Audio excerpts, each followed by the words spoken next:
Greetings, this is the Insomniac GM, and today I want to show you guys just my process on how I make a session. So, at the time of recording this next month, I'll be running a Marvel FASERIP one-shot, and I figure right now I'll just get it ready. So, one thing I take in consideration when I make my sessions is kind of like with writing a story. You got who, where, when, why, and how. So that's what I use while working on this. And if I ever get stumped on it, I can always come back to it. Now, another thing I do if I can't decide on something is I rely on the 2d6 table, which you roll the 2d6 table, or you roll 2d6, and if you roll a 2, is the best outcome, and the most amazing thing will happen. If you roll a 12, the worst possible thing will happen. So I'll do that at times while determining stuff. So for right now, I've decided for the Marvel FASERIP game, I'm going to be using actual Marvel villains, and I'm going to set it in the Marvel universe. So I'm going to set it in the comics. So where and when? Just Marvel comic universe.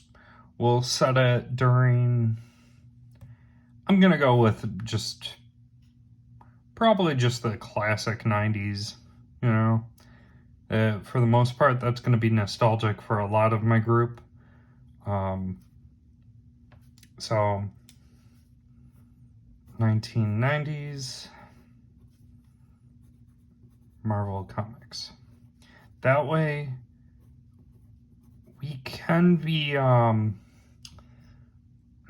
in the 90s comics, it was a little bit more grounded, but it's not as grounded as like the MCU movies and that. So we can be a little silly, but we're not like Silver Age silly. But we can still have a blast. Now, depending on how I read the room, if the players generate characters that are rather silly, we can go with the Silver Age. And if the players want a more serious game, we can do more serious. I don't think this group will be on the serious side. I think it's going to be the level I'm talking about or the Silver Age, but I'm thinking more what I'm guessing. So we're setting it in the 1990s Marvel Comics. We're just going to set it in New York. So New York.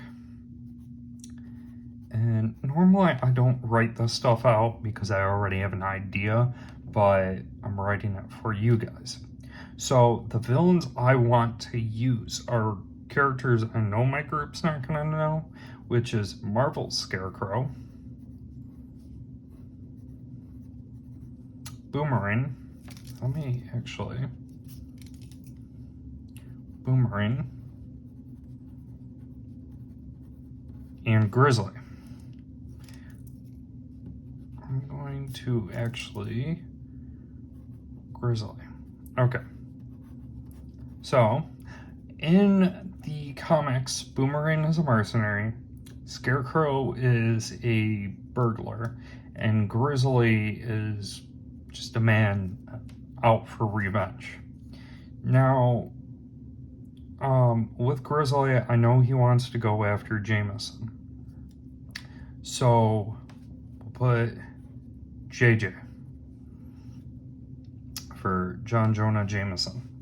Now, I'm going to also throw in Spider-Man, because everyone knows who Spider-Man is. Now, for the session, I'm going to say Grizzly hires Boomerang.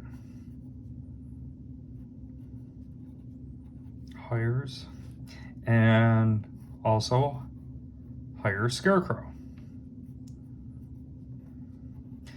So Grizzly is working with Scarecrow and Boomerang. So Grizzly wants to get a hit on Spider-Man and JJ.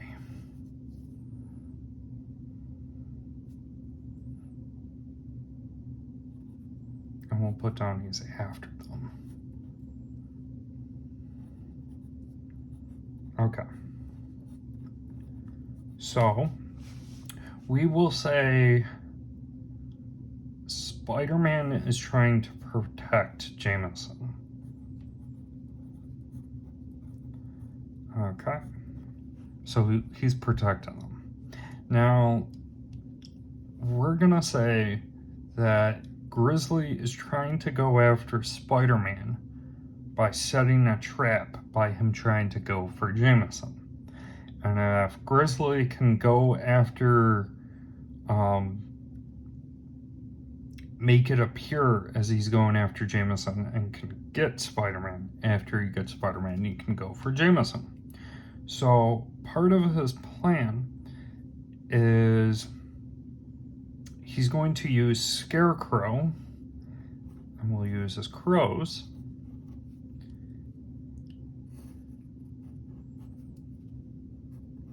They're a team, and they're going to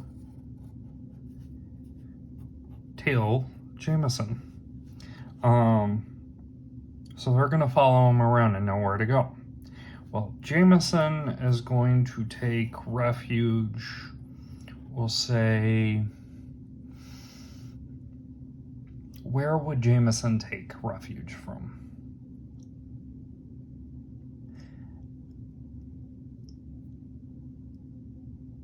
I'm going to say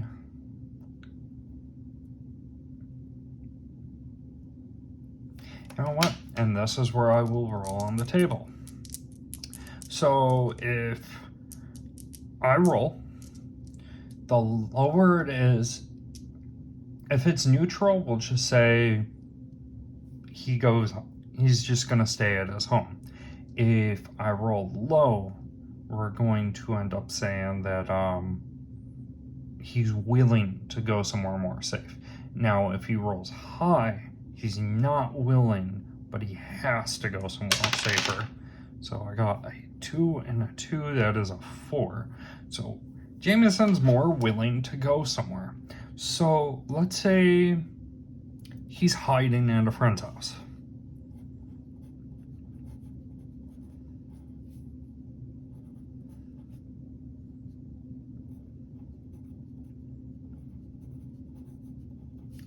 And we can look more into who Jameson is acquaintance with. Now, we can say that Scarecrow can use his skills to break in.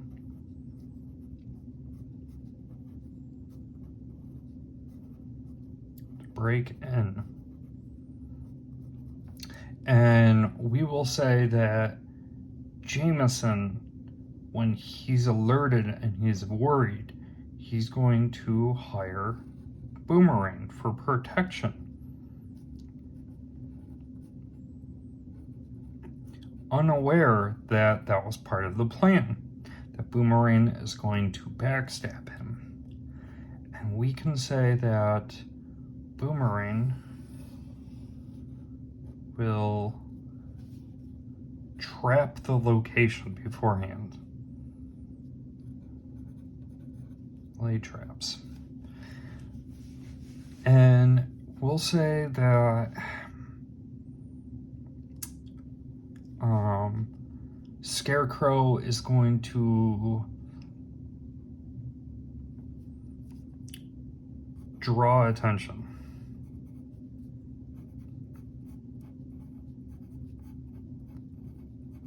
So Scarecrow draws attention, and because of this, Scarecrow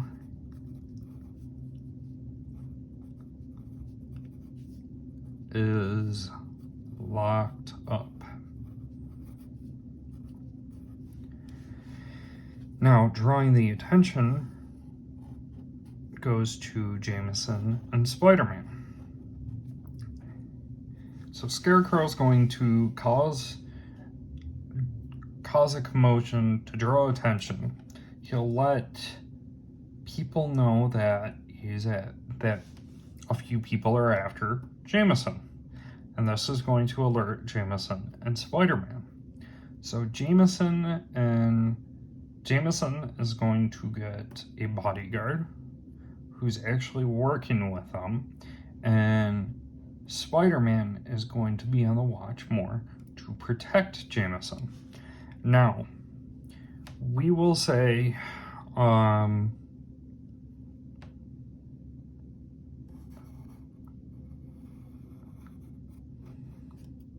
Grizzly will break Scarecrow out. Okay. So, Grizzly will break Scarecrow out, and that's when they will go for the attack. So this will happen, we'll say, at nighttime, and we'll say the drawing of attention happens that morning. Now, Scarecrow will only fight for a couple of rounds against the players. And whether they beat him or they don't, he'll surrender, giving them hardly any fight, because he wants to lock up. So that's clue number 1. So, clue, Scarecrow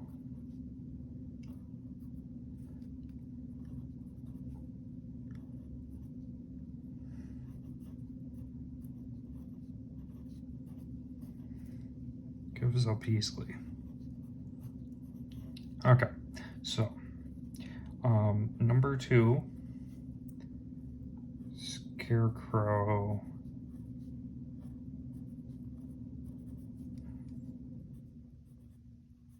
informs of multiple allies.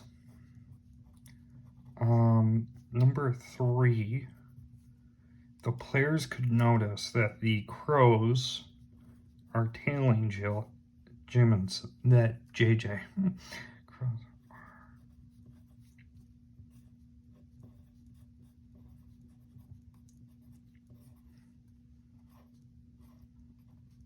Okay.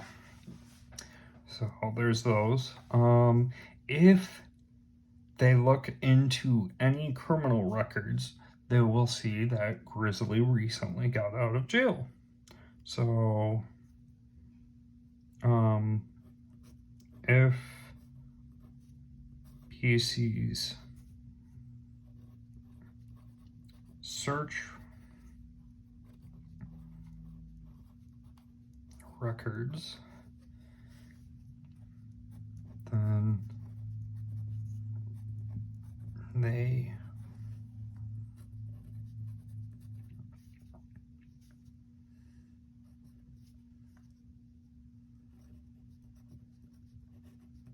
Grizzly is out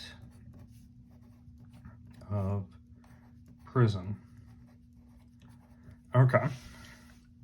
Now, one thing with me is I like to create as many clues as possible.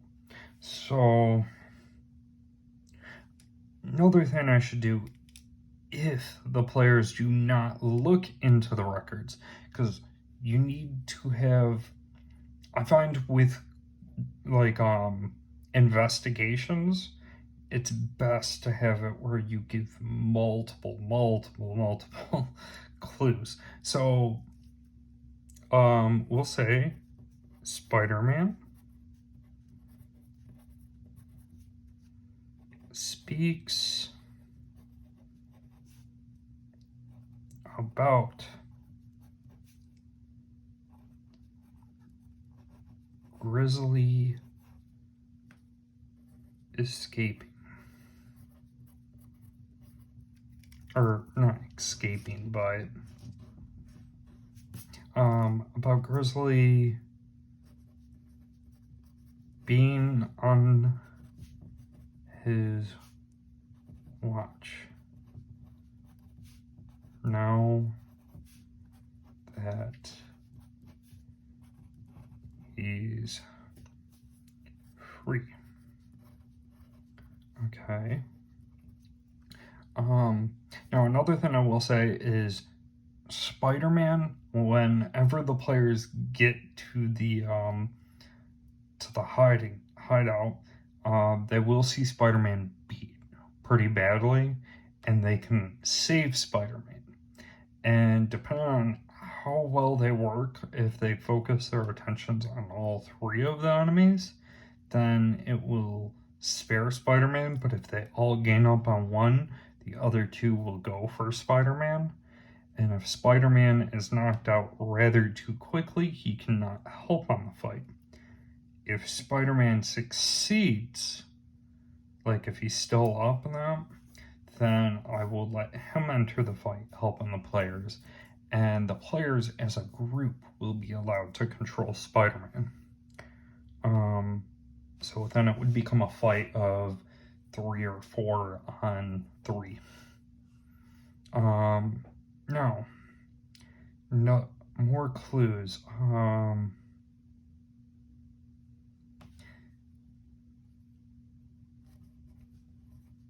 Boomerang.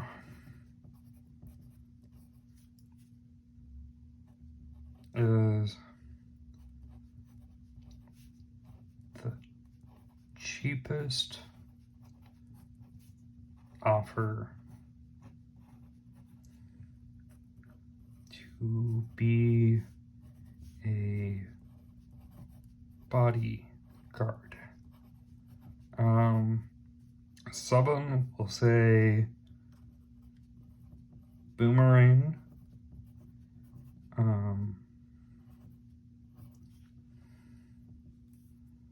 Boomerang keeps talking JJ out of getting more cards. Okay. So Boomerang will keep talking JJ out of getting more bodyguards. Now, if the players offer to become bodyguards, I'm going to have him decline because the players aren't big enough of heroes. They haven't established themselves well enough. So, there's that. Now, what other clues can I give the players? Let's say if PCs enter home of one of the villains, then they find reports, find records, we'll say.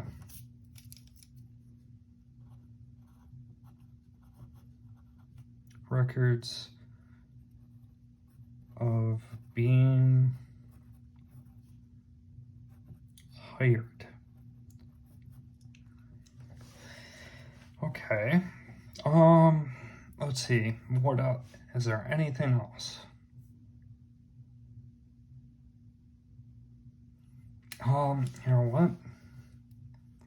9. If PCs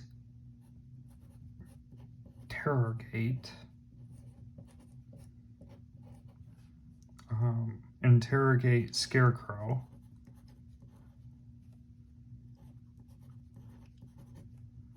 He informs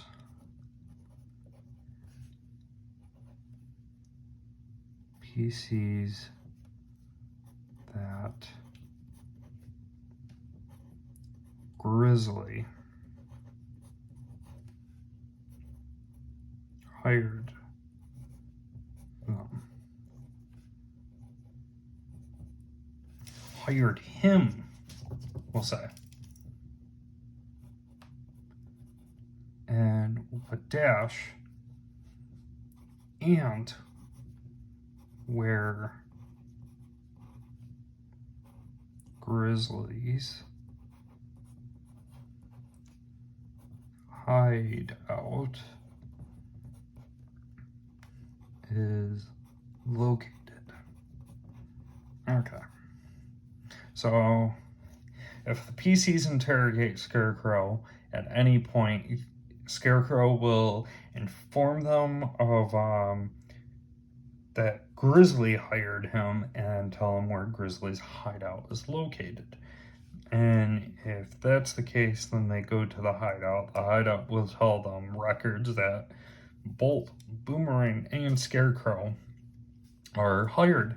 And during this time, Grizzly will be freeing Scarecrow, and then they will be going for Jameson with Boomerang already there.